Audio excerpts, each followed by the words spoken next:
बिहार के कटिहार से विराज नाम के हमारे एक और दर्शक हैं, वो हमें कॉल कर रहे हैं। विराज, पूछिए अपना सवाल। जी सर, मैं कहना था सर कि फुल बॉडी चेकअप कराने के बाद ही वैक्सीन लिया जाए या फिर सर विदाउट चेकअप के वैक्सीन ले सकते हैं?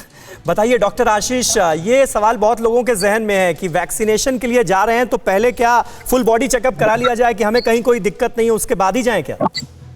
देखिए, जो सारा कंसेंसस है, सारी गाइडलाइंस है, वो ये बताती हैं कि वैक्सीन लगवाने के लिए किसी ब्लड टेस्ट की जरूरत नहीं होती। हाँ। वैक्सीन जो भी डायबिटिक पेशेंट है, कैंसर के पेशेंट है, जो मल्टी ऑर्गन जिनको किडनी की, लंग की बीमारी है, उन सबको वैक्सीन लगा सकते हैं। वैक्सीन की कोई कॉन्ट्रा इंडिकेशन नहीं है। वैक्सीन की जो जो दो मोटी मोटी कॉन्ट्रा इंडिकेशन है, पहला तो ये है जिसको पहले शॉट में कोई दिक्कत हुई हो, यानी किसी को पहला शॉट लगा उसमें उसको दिक्कत हो, उसको दूसरे शॉट के लिए अपना सोचना चाहिए। एंड दूसरी इंपॉर्टेंट पॉइंट है, जो लोग ब्लड को पतला करने के लिए दवा खाते हैं वारफेरिन, उनके अंदर उन जो मरीज हैं उनको अपने डॉक्टर से पूछ के वैक्सीन लगानी चाहिए। जो पेशेंट इकोस्पिन पे हैं या जो पेशेंट नए तरीके के जो और मेडिकेशन हैं उन पे हैं, उनको भी वैक्सीन लगवाने में कोई प्रॉब्लम नहीं होनी चाहिए। केवल और केवल जो वारफेरिन पे पेशेंट्स हैं, वो पेशेंट जिनकी कभी हार्ट की सर्जरी हुई है या जिनको कभी स्ट्रोक आया हुआ है, तो वही दवा उनमें लगती है। ये वही सबसेट है जो ना के बराबर पेशेंट्स हैं, उनको अपने डॉक्टर से पूछ के ही वैक्सीन लगवानी चाहिए। डॉक्टर आशीष, आपने प्रॉब्लम्स का जिक्र किया फर्स्ट डोज के बाद। ऐसे तो बहुत सारे लोग हैं जिनको साइड इफेक्ट्स इस तरह के हुए कि भाई उनको फीवर आ गया या बॉडी एक जो है वो काफी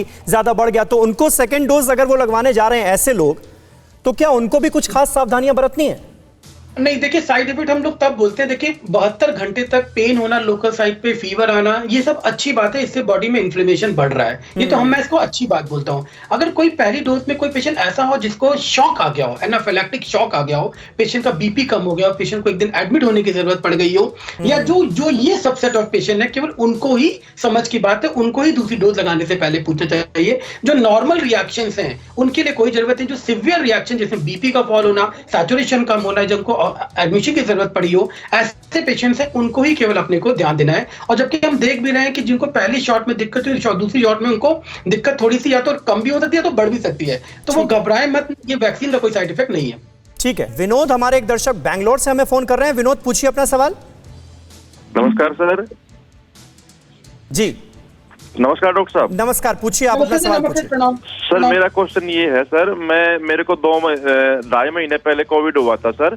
उसके बाद मेरी रिपोर्ट नेगेटिव आई थी। मैं सर एक पैरा एथलीट हूँ, क्योंकि हमारा पर वीक चेक होता है यहाँ पे RT-PCR के द्वारा। और तीसरी बात सर, ये मेरे को अभी भी 4 दिन पहले रिपोर्ट नेगेटिव आ गई, बट 2 दिन बाद टेस्ट कराया सर, फिर पॉजिटिव आई और 2 दिन के बाद फिर नेगेटिव आई सर।